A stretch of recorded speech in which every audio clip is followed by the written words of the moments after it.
शहरात काही मुजोर रिक्षा चालकांच्या तक्रारी पोलिसांना प्राप्त झाल्यानंतर मागील 6 महिन्यात ठाणे वाहतूक पोलिसांनी नियमांचं उल्लंघन करणाऱ्या रिक्षा चालकांविरोधात दंडात्मक कारवाई करण्यास सुरुवात केली आहे.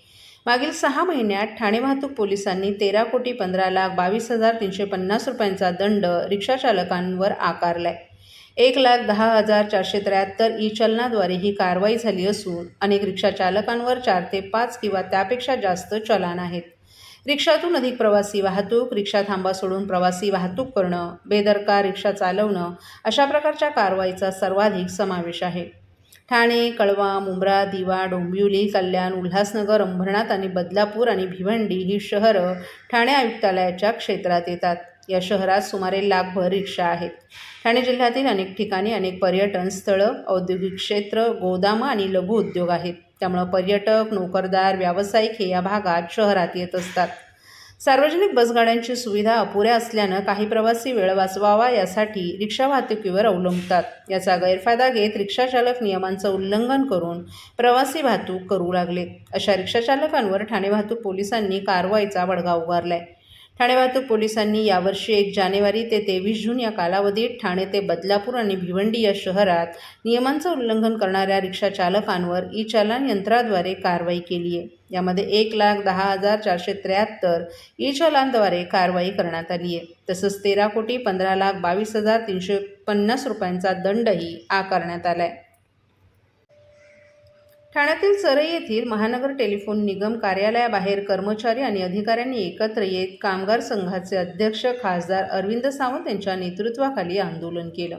MTNL सेवा BSNLमध्ये स्थलांतरित करत असताना MTNL कर्मचारी आणि अधिकारी यांच्या कायम आणि सुरक्षित भविष्याचा ताबडतोब निर्णय घेणं, 11 मार्च 2025चा कार्यालयीन आदेश ताबडतोब परत घेऊन MTNL कर्मचारी आणि अधिकारी यांच्या वित्तीय पदोन्नती, नियमित पदोन्नतीसारखे फायदे कायम सुरू ठेवा, JNC अजेंडामध्ये सादर केलेले MTNL कर्मचारी आणि अधिकाऱ्यांचं दीर्घकाळ लांबलेले सर्व कार्मिक विषयांचं समाधान करण्यासाठी JNC मीटिंग ताबडतोब निश्चित करा, 3rd PRC वेज रिव्हिजन ताबडतोब लागू करा, 5% IDA मर्जर 1 जानेवारी 2018च्या पूर्वी सेवानिवृत्त झालेल्या MTNL कर्मचारी तसंच अधिकाऱ्यांना ताबडतोब लागू करा या आणि अशा विविध मागण्यांसाठी हे आंदोलन करण्यात आलं.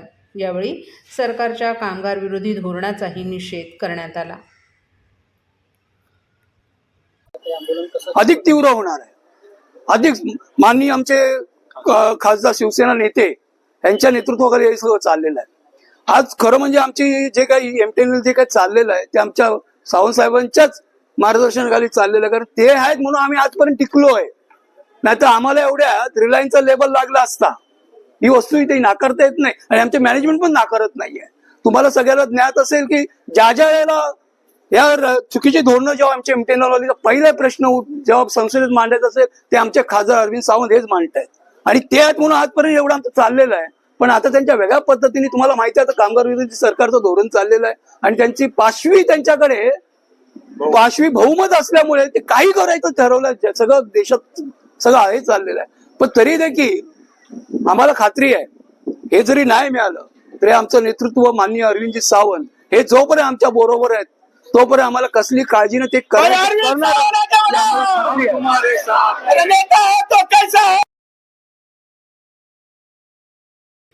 ठाणे महापालिका कर्मचाऱ्यांच्या विविध समस्यांबाबत आमदार संजय केळकर यांनी महापालिकेत घेतलेल्या अधिकाऱ्यांच्या बैठकीत केलेल्या चर्चेनुसार अनेक समस्या मार्गी लागल्या असून सुमारे 5,500 कर्मचाऱ्यांना जूनच्या पगारासोबत प्रत्येकी 60,000 रुपये वाहतूक भत्त्याचा फरक मिळाल्यानं आनंदाचं वातावरण आहे.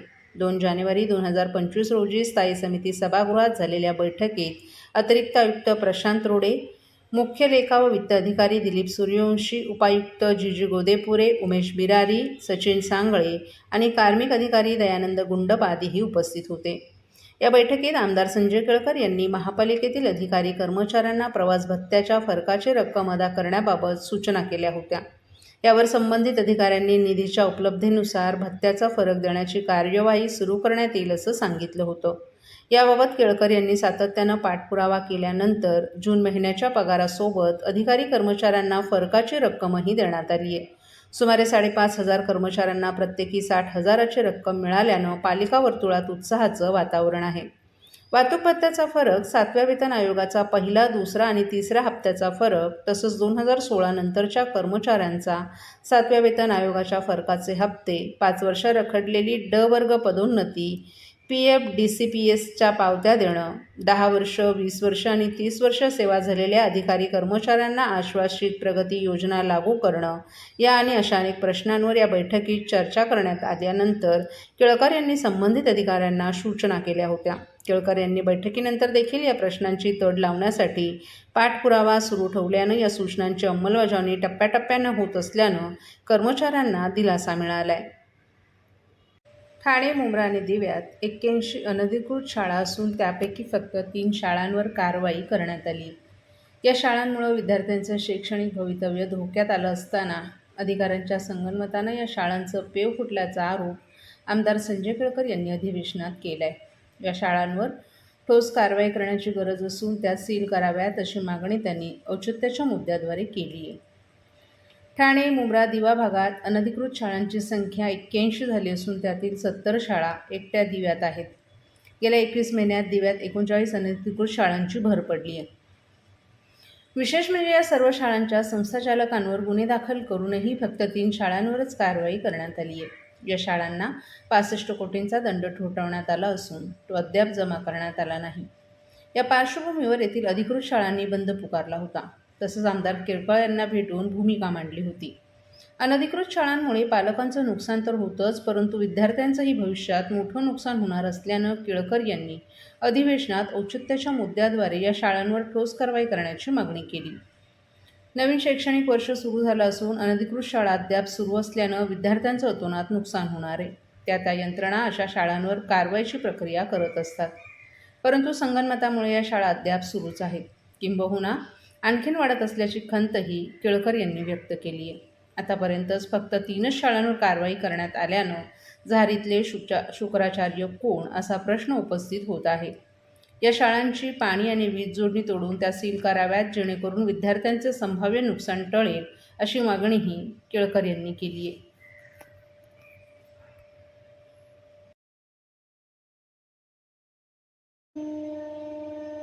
उच्च न्यायालयानं दिलेले निर्देश आणि प्रभाग समितीच्या बीट निरीक्षकांनी केलेल्या पाहणीत आढळलेल्या 124 अनधिकृत बांधकामांवर महापालिकेच्या अतिक्रमण विरोधी पथकानं कारवाई केली आहे. 19 जूनपासून नियमितपणे ही कारवाई सुरू असून त्यामध्ये शिळ येथील MK कंपाऊंडमधील 18 इमारतींच्या पाडकामांचाही समावेश आहे.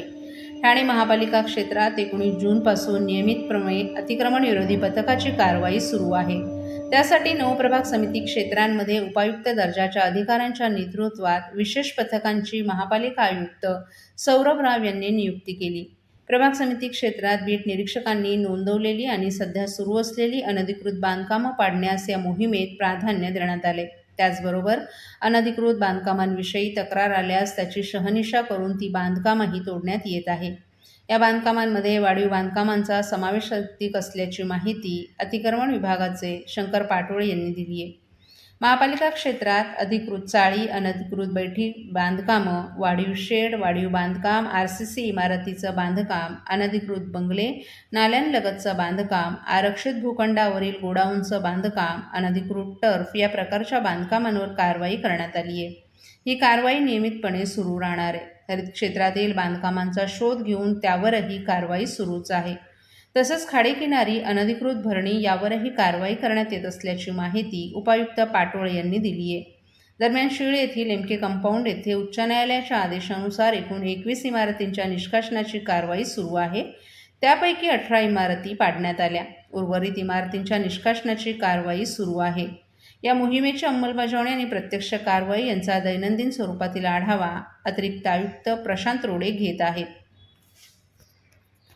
CP तलाव येथील कचरा हस्तांतर स्थानक बंद करण्याबाबत माजी नगरसेवक एकनाथ भोईर आणि माजी स्थायी समिती सभापती राम रेपाळे यांनी निवेदन दिले.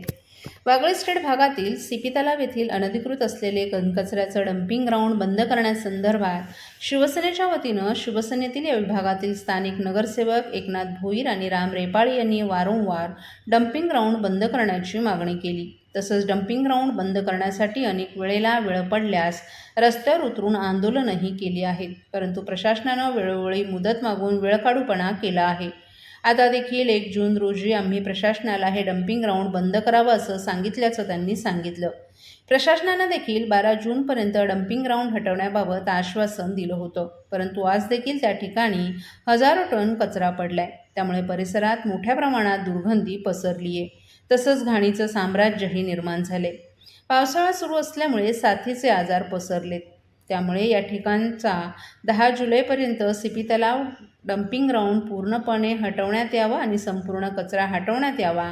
अन्यथा ठाणे महानगरपालिका मुख्यालयासमोर कचरा टाकण्यात येईल आणि त्याबरोबरच शिवसेना स्टाईलनं आंदोलन करण्यात जाईल. याची सर्वस्वी जबाबदारी ठाणे महापालिकेची राहील असा इशाराच माजी नगरसेवक एकनाथ भोईर आणि राम रेपाळे यांनी दिलाय.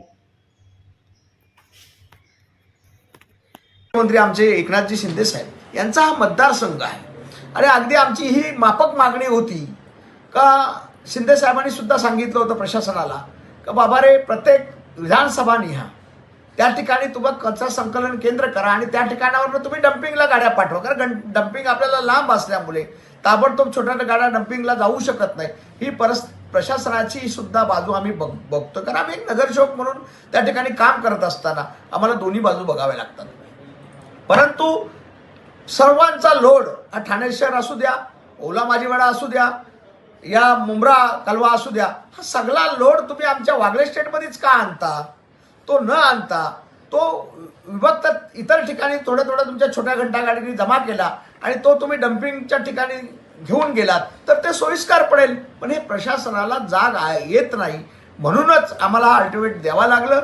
आणि आम्ही तुम्हाला क्लिअर कर सांगतो का शिवसेना एकदा बोलते तर ते करून दाखवते आणि जर 10 तारखेपर्यंत झाला नाही तर आम्ही नक्कीच 1-2-4 दिवसाचा अजून त्यांना हे करू, कारण शेवट पूर्ण ट्रान्सफर त्या ठिकाणी करणं आहे, खाली करणं आहे.